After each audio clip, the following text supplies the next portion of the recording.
Breaking news are happening now. Hi, everybody, and welcome to the Reality Flash. My name is Mike Bloom, and I'm here to bring you the flashiest breaking news in the wild world of reality TV. Today, OME, oh my, the Primetime Emmy Awards were just announced this morning, and I've got a lot to break down in terms of all the reality TV goodness that just got nominated, and maybe some stuff that didn't. But first, I know that a certain contestant on a recently Emmy-nominated show would perhaps accuse me of fishing for likes, but I am always fishing for subs and tips.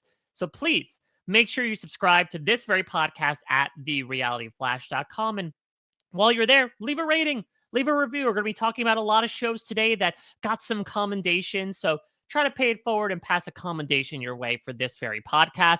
And of course, if you spot any reality TV news out there that you want me to cover, no spam, no solicitations, just tips at therealityflash.com. Again, that it's just tips at therealityflash.com. Let's talk Emmys, shall we? It is arguably the biggest night of the year on TV, a time for the best and brightest to come together and acknowledge all the incredible TV that we've gotten the chance to watch over the course of the past year. And ever since the 2000s, when reality TV really burst onto the scene as this, kind of enigmatic, unscripted genre, it eventually found its place properly into the Emmy nominations, of course, as its proper genre, separate from all the other scripted goodness that is to be beholden. Now, of course, these categories have also morphed and changed, much like the unscripted genre itself, for the better part of 25 years. But today we are focusing just on the recently announced awards for the Emmys this coming season. It's the 77th, several D7th, if you will, Primetime Emmy Awards coming to CBS, a network, of course, that is the hub of many reality TV shows that we know and love. It'll be coming on September 14th at 8 p.m. Eastern, hosted by, very hot comedian right now, Nate Bargatze, especially on CBS. So I figured in this instance, whether you know the nominations or not, figured I'd just go through, what are some of the biggest topics, the biggest categories when it comes to reality TV for the Emmys, which shows got some love, which did not, why did they get some love, what do I think is going to get the ultimate form of love, I suppose, which is the Emmy trophy on September 14th. This is kind of like a mini breakdown of Emmys from a reality TV perspective. I'm sure there will be plenty of discourse both on this network and outside of it as to the scripted side of things. But given the very nature of this podcast, it's right there in the name, folks. I'm focusing on reality today. So let's do some rundowns here.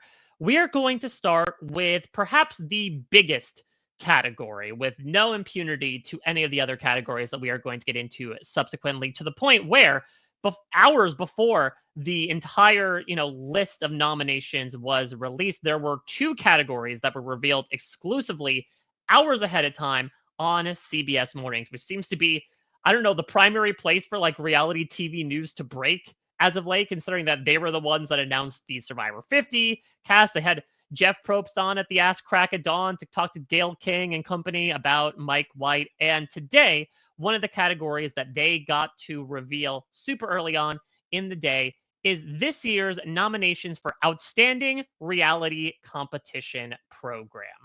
The nominees are The Amazing Race, RuPaul's Drag Race, Survivor, Top Chef, and The Traitors. And I promise, I won't get into this every time, but I do want to bring up very briefly this one graphic, because this is what came up on both CBS mornings as well as when they repeated the announcement during the Emmy nominations proper with Harvey Guillen and Brenda Song hours after the fact. So this is an image of all 5 shows that are up for Outstanding Reality Competition Program. I just want to pay special attention to the odd dimensions of the Survivor logo in the corner. First off, they have sort of neglected, whoever they is, using any specific logo from an American Survivor season. Maybe they felt that, technically, I believe season 47 and 48 are counted in this batch for the Survivor nomination, so maybe they couldn't choose between the two. but they somehow went with like not even the Borneo logo, right? Which people kind of intersperse for the generic Survivor logo. They went with what looks like the kind of generic one that when the show franchised itself out to essentially every country around the world for a brief portion of time, everyone kind of uses. They just kind of like put their own little markers on it to make it seem just a little different. I think the thing that I'm obsessed with, though, is just from an aspect ratio perspective, they have positively squashed it where this oblong egg shape turned completely circular. It reminds me a lot of like, you know, growing up in the early 2000s, making your way around the initial incarnations of Microsoft Word, and you're like, God, I really got to fit, these pictures back to back on my presentation before I save it on my floppy disk. But dang it, it just won't fit. This thing's too wide. Well, if I squish it, people will get the intention. Seems like, as much as a Survivor is known for squishing 39 days of gameplay into 26 days, maybe that's represented in the iconography here. But the symbol matters not, folks. More so the symbol of Survivor being nominated. So this is relatively the same structure as last year. I think with each of these categories, I'm going to compare a bit to the year that came before it, both in what won and what was nominated, with one exception. So last year, Amazing Race, Drag Race, Top Chef, Traitors, all nominated. But Survivor has done a bit of a do-si-do with The Voice.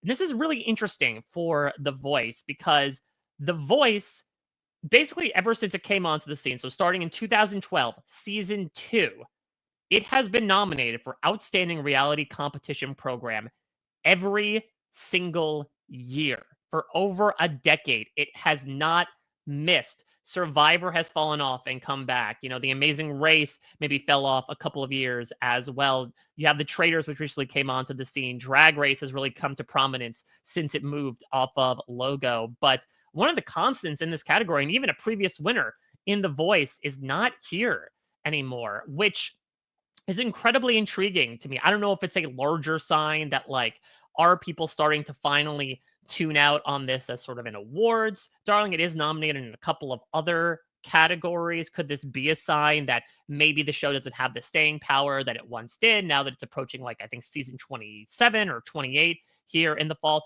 Or is it just that there were too many shows this time around to take up the 5 slots, and so The Voice was kind of a default number 6? Because when it comes to Survivor, they showed this clip when it was introduced on CBS Mornings. I would not be surprised if a large reason why we end up getting this season nominated, we're going to talk about maybe some other categories it was nominated, was for the Joe and Eva moment that happened in episode 5 of season 48. It was one of these rare moments, especially from a modern perspective, that I feel like really broke through, the permeable barrier of Survivor fandom, or even if you were not a fan of the show, it made national headlines. People had to check it out. The YouTube video of the scene itself has racked up like millions of views at this point. And so, when it comes to talking about the way the Emmys regard reality, that's very much the exception. And this is going to come into play when I talk more so about who might win some of these categories.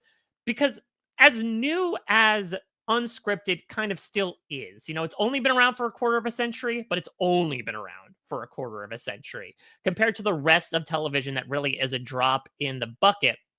But, the way the voters regard reality TV is actually similar to, I think, the ways a lot of people regarded scripted TV probably like 10, 20 years ago, where there was not a lot of variability between both nominations and eventually voting for a winner, which is kind of weird, right? More so than scripted TV. Unscripted TV, especially the reality competition area, by its pure conceit, brings in a new group of people, sometimes a new location, a new set of challenges, a new set of twists. You would think that on paper, it's more likely that these shows would come on and off the radar more often. If it's like, okay, this was a bad year for this show, let's take it right off. Or, oh, this show really came out of nowhere and was incredible in season 10, 11, 12. Let's give it the Emmy nomination. Not necessarily the case. More so, it's kind of this idea, and maybe it's due to the fact that I don't know what percentage of the Emmy voters actually watch these types of shows compared to its scripted counterparts. But by and large, it kind of seems like a bit of a once you get nominated, you stay in there for a good portion of time. Maybe you drop out due to falling out of prominence, or there might be these other random newer shows that come in and catch the public's attention. And so the Emmys are going to acknowledge that as well. The Traitors is a good example too. So it's not exactly, maybe this is sort of a blanket statement to apply to everything I'm going to talk about. The Emmys are not fully representative, possibly, of the potential popularity that some of these shows have, especially from a reality TV perspective. I mean, certainly, one large example of a show that was left off here, given not only the virality of it last summer, because also, as a reminder, the window of eligibility for the Emmys is, I believe it is June 1st to May 31st of this year. So June 1st, 2024 to May 31st, 2025.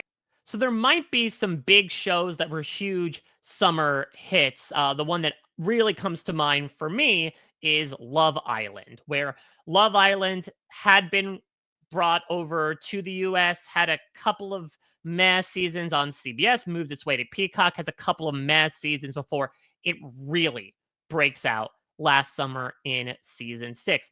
Big Brother as well, obviously has been going for quite a while, also celebrating its 25th anniversary this year, and had a season that I think was really talked about more so than a lot of modern day seasons.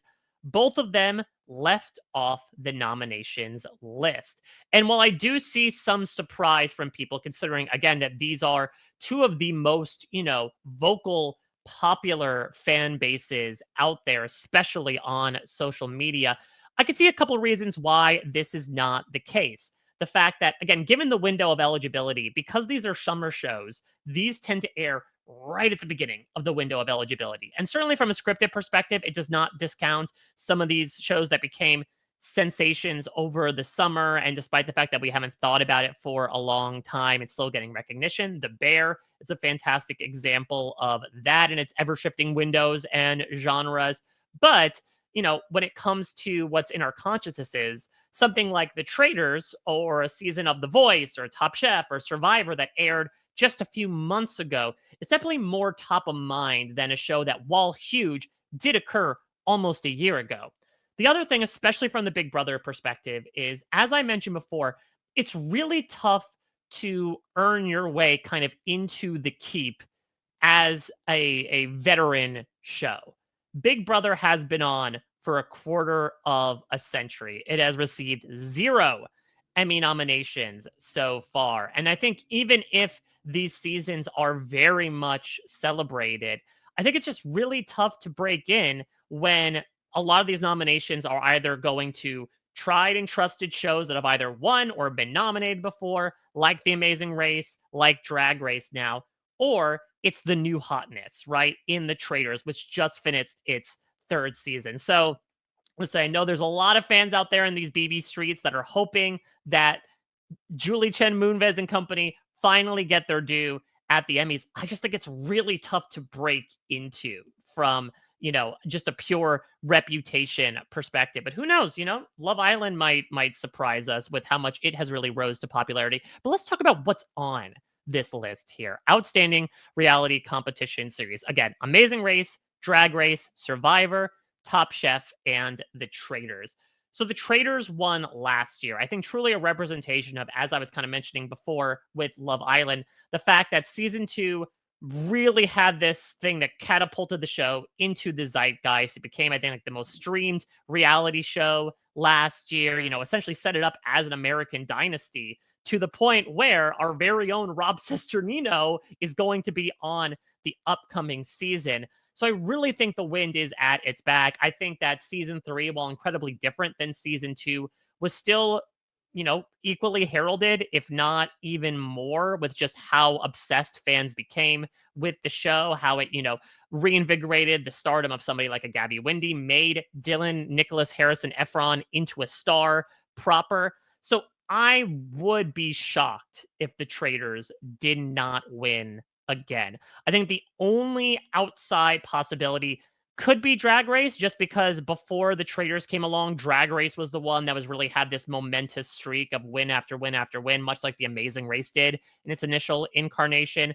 But I think that the Traitors has cemented itself this season as not just like a flash in the pan, one-time popular reality show. It truly is one of the most talked about shows today, let alone in reality TV. And so, everybody get your hoods up, because I think we're in for plenty more seasons in the turret, and subsequently, I think plenty more Emmy nominations. Let's get outside of competition reality, but talk about a very different type of reality program. So, in recent years, they have sort of taken the non competition shows, which are these shows that do not have, someone getting eliminated at every episode and a winner at the end. And they have separated it into two categories. We have outstanding structured reality program and outstanding unstructured reality program. I'm going to try to explain the difference here. The pure irony is that trying to determine what is structured versus unstructured doesn't have a lot of structure to it. Go figure. But the Emmy site defines a structured reality program as a show that, quote, contains consistent story elements that mostly adhere to a recurring structured template. Whereas the unstructured reality program, quote, contains story elements driven by the actions of characters and lacking a consistent structured template. So it seems like a structured reality program is a show that typically has a format that it follows. One key example, a persistent nominee in this category, is a show like Shark Tank, where the products are going to be different, the sharks are going to be different, but the general format of each episode, right? There are going to be specific segments dedicated to someone coming in, hawking their product, getting a shark to bite, perhaps quite literally, and then going on to great success. An unstructured reality program is something like another darling, Love on the Spectrum, where we are instead following the lives of these people. It's closer to a docu-series. There really isn't a specific beginning, middle, and end to each episode. And so that is sort of where we divide things. Again, it's a little nebulous, as we're about to get into, but these are the nominees for Outstanding Structured Reality Program. We have Antiques Roadshow. Yes, that show is still on. Diners, Drive-Ins, and Dives. Absolute donkey sauce type of show. Love is Blind, of course, one of Netflix's first big reality hits. Queer Eye, which, again, I wouldn't necessarily call structured, but I guess it is because each episode focuses around a different person. And the aforementioned Shark Tank.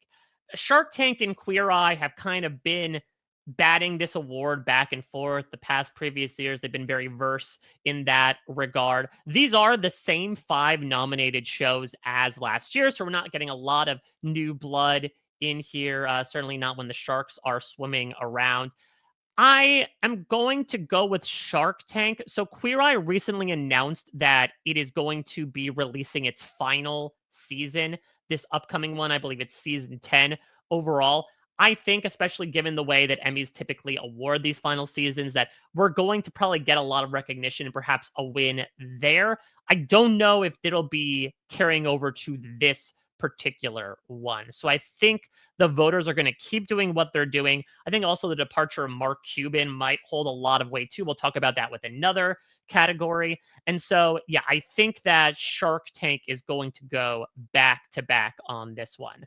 Moving over to Outstanding Unstructured Reality Program, we have a new one on the list here. America's Sweethearts, Dallas Cowboy Cheerleaders, Love on the Spectrum, RuPaul's Drag Race Untucked, which is interesting that these are 2 separate shows, despite them claiming that you're only getting half the story by watching the show proper. They have separated the 2 halves, where again, Drag Race has seen a lot of success in reality competition program. Drag Race Untucked, which comes right after it, is in unstructured reality program. We have Welcome to Wrexham, which is the Ryan Reynolds and Rob Mack piece about acquiring a soccer team.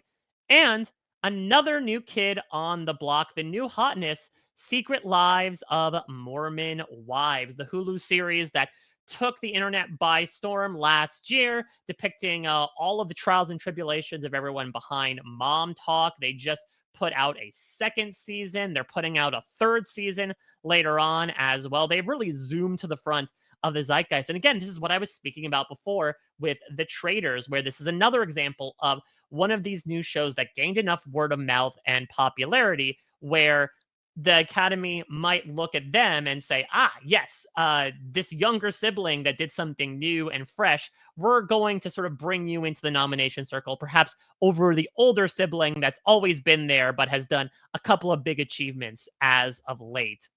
So Welcome to Wrexham won the last 2 years, but I really think that, and we'll get into this with a lot of these awards, I think this is Love on the Spectrums to lose. And let me just say, here on Rob Has a Podcast, we are largely focused on the competition reality side of things. That is our bread and butter. But if you're looking for like a sweet type of dessert on the sideline of a lot of these main courses that we talk about, I really, really recommend Love on the Spectrum. It is this series that depicts the lives, specifically the romantic aspects of a cast that's entirely on the autistic spectrum. I think especially nowadays when there is unfortunately, tragically, a lot of discourse about autism and representation. We just talked about it with Eva in this most recent season.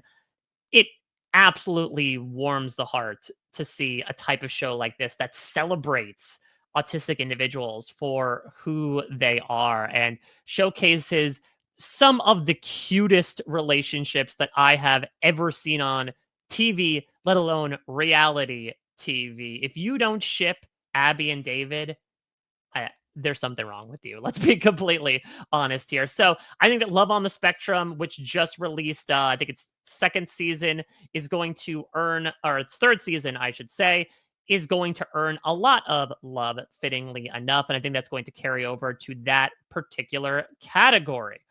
I'm going to take a quick break here, but I'll be back in a flash where I'll rate off all the rest of these reality TV categories at the Primetime Emmy Awards. Okay, so we just went through the big categories for the outstanding series as we cut a wide swath through, again, an ever-growing complex categorization of reality TV. But let's get into some other really important categories. Every reality show needs some sort of host. And so we turn to an award that was first brought up about like 15 years ago or so. Outstanding host for a reality or reality competition program. The nominees are RuPaul, the entire panel of Shark Tank, which is Mark Cuban, Lori Greiner, Kevin O'Leary, Robert Corcoran, Robert Herjavec, Damon John, and Daniel Lubetsky. We have last year's winner, Alan Cumming, for The Traitors. We've got Kristen Kish from Top Chef and Jeff Probst.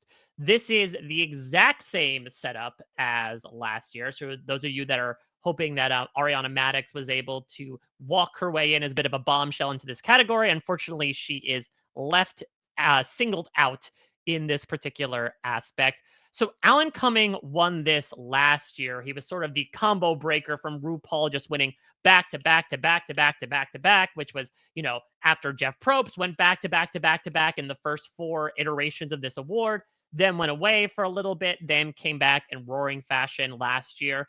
Again, that even Joe stuff might give Jeff Probst the bump. But as I was just speaking about with The Traitors, there's no reason why I don't think Alan Cumming is going to get this. He remains to be one of the consistently best parts of the show. His theatricality is perfectly matched for the tone of The Traitors US specifically, which is a little bit more histrionic, a little bit more personality forward than perhaps some of the other shows that surround it. And so, yeah, I think we're going to watch Alan take home his second Emmy Award in a row for Outstanding Host, while I'm assuming wearing an absolutely incredible outfit. Let's turn to Outstanding Casting for a reality program. The nominees are The Amazing Race, Love on the Spectrum, Queer Eye, RuPaul's Drag Race, and Survivor. So this is a relatively new category, honestly, one of the newest ones, I believe, because it only started in 2017. So last year we had The Golden Bachelor and Squid Game: The Challenge as a part of this category, really showcasing that it was a sign of the times. Maybe they just wanted to really admire the effort of putting 456 people in the same room together. But those got switched out for Queer Eye and Survivor. And believe it or not, this is Survivor's first nomination for outstanding casting for a reality program. I think just because, up until a couple of years ago, it largely stayed out of these major reality categories because it was, again, just sort of regarded as this veteran show, this constant in a sea of variables that is reality TV as a genre. But it is back. So Jesse Tannenbaum is now doubly nominated here for both Survivor and The Amazing Race. Queer Eye also coming in as well. Love on the Spectrum won last year. And again, given the fact that that has a very different approach to things, being that it is this unstructured series that is all about sort of bringing people back time after time and following their journey. Given the consistency in the casting, I have to imagine the consistency in victory will retain as well. And this show will take home its second Emmy in a row in this category. I think the big question out of this particular category, though, is where is The Traitors?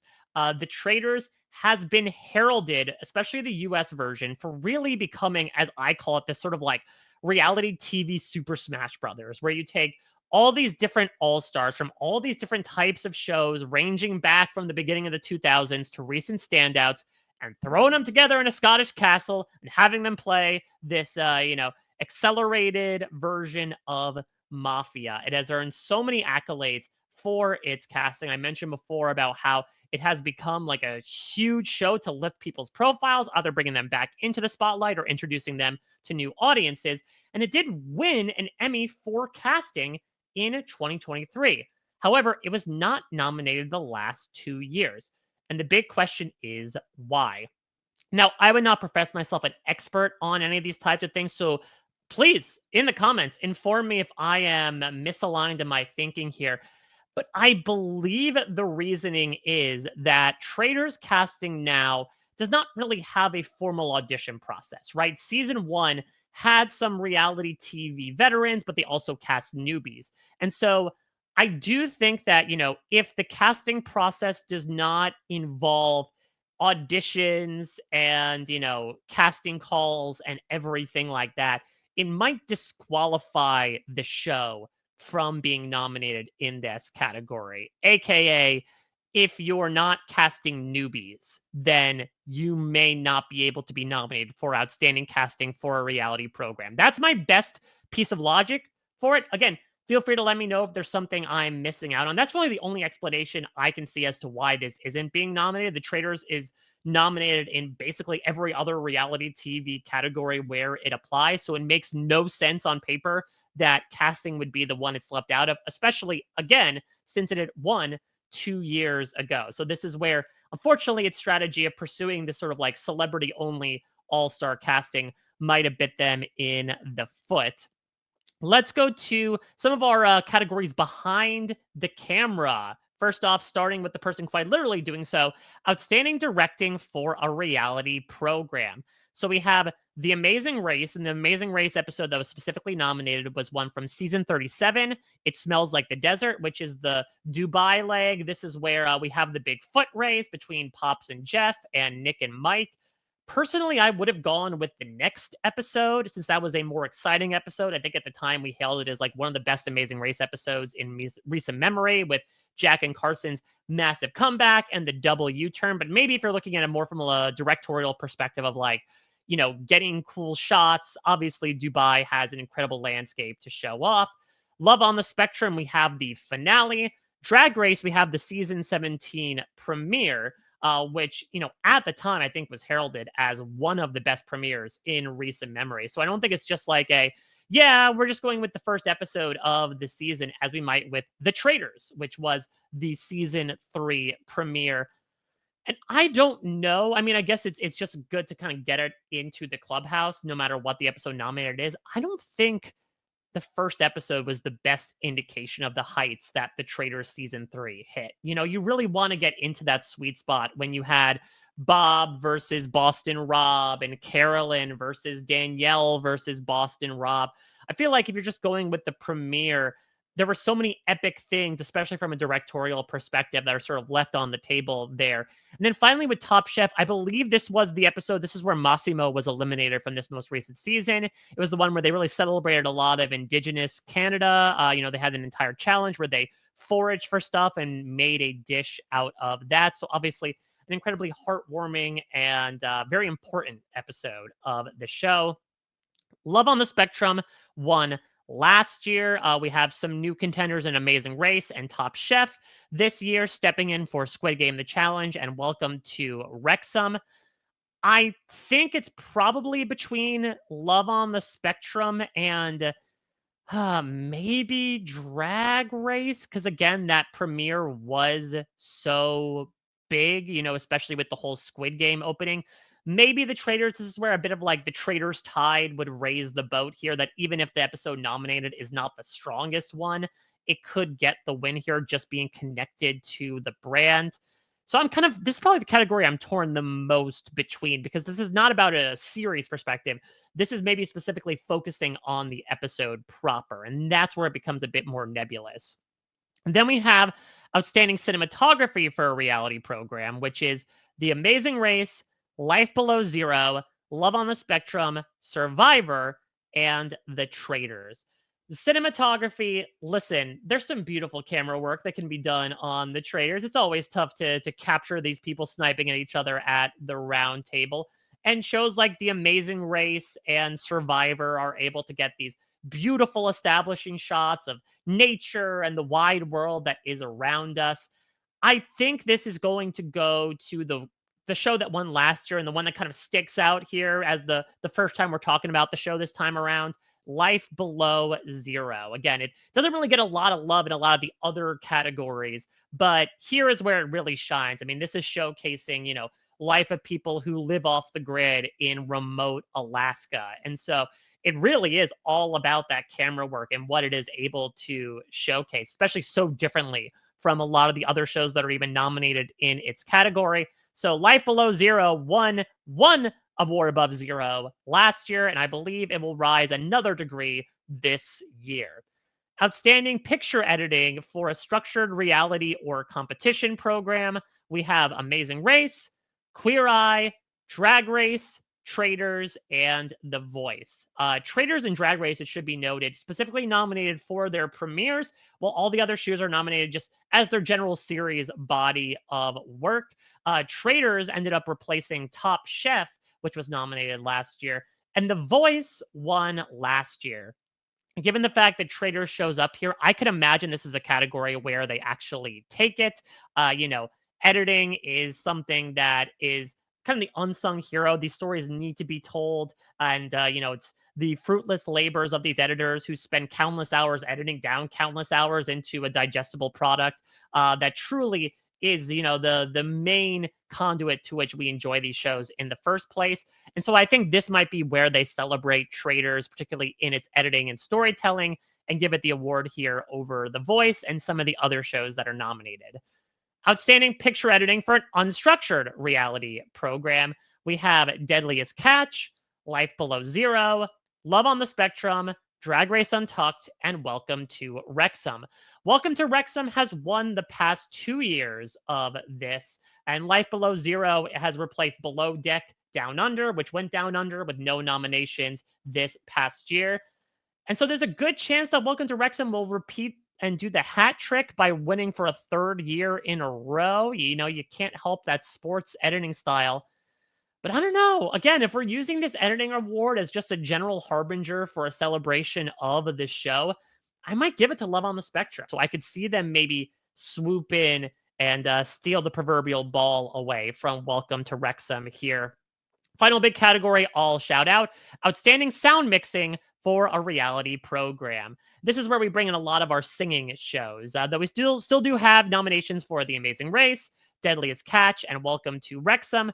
We do have the finales of American Idol and The Voice. Welcome to Wrexham won these past 2 years, and with Love on the Spectrum left out of this particular category, I do think this is one where they will be able to carry it to the goal again and score. And then just a couple of little loose ends. So, outstanding production design for a variety or reality series. Sometimes they really like to commingle, your plastic and your paper in terms of these genres. Here's one case where they're throwing together like talk shows and variety shows and award shows in with reality shows. But for what it's worth, Drag Race did get a nomination for production design. They love the new look of the main stage, I guess. And speaking of drag, shout out to Dragula, the Belay Brothers little show that got nominated for not only outstanding hairstyling for a variety, nonfiction, or reality program, but also outstanding makeup for a variety, nonfiction, or reality program. It would be absolutely incredible to watch Dragula be an Emmy Award winning show. If you are, you know, on your way out into Drag Race withdrawal from the All Stars 10 finale coming up this week, check out Dragula on Shudder. It is a very fun time, very different from the Drag Race you are used to, but similar all the same. And those are the Primetime Emmy Award nominations in 2025 for reality TV. I'm always so excited about this. Again, I will say that much like scripted television proper, this is in no way necessarily representative of the entirety of unscripted TV, which, especially in its time that it has grown and changed in 25 plus years, has incorporated so many different types of shows on so many different networks. And yes, there are these shows that are left off time and time again. And there are some shows that are celebrated time and time again that maybe some people feel should not be. But regardless, this is supposed to be a celebration of some of the best that TV has to offer. And so I'm incredibly excited to see on September 14th who is going to take home these awards, whether it be some of these shows that have won time and time again, whether it is some of these new kids on the block. Only time will tell. But let me know your thoughts. What do you think about these Emmy nominations? Are there some shows that are snubbed that you desperately want to see at least nominated for an Emmy?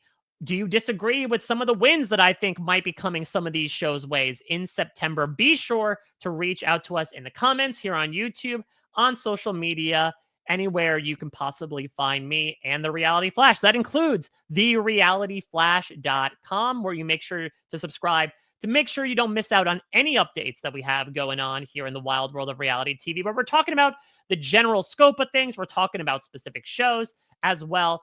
Truly, we are trying to scan as much of reality TV as possible, be it unstructured, structure. There really is no structure for us when it comes to this podcast. And of course, no spam, no solicitations, just tips at therealityflash.com. If you have any suggestions as to any piece of news from reality TV that you want me to cover. That's going to do it for this episode of The Reality Flash. I'll be back in your eyes and your ears with more reality TV news as it breaks. But until next time, everybody, you've just been flashed.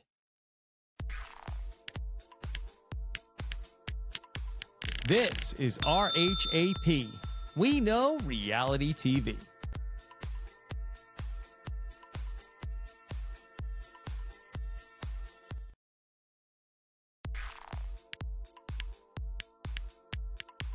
This is RHAP. We know reality TV.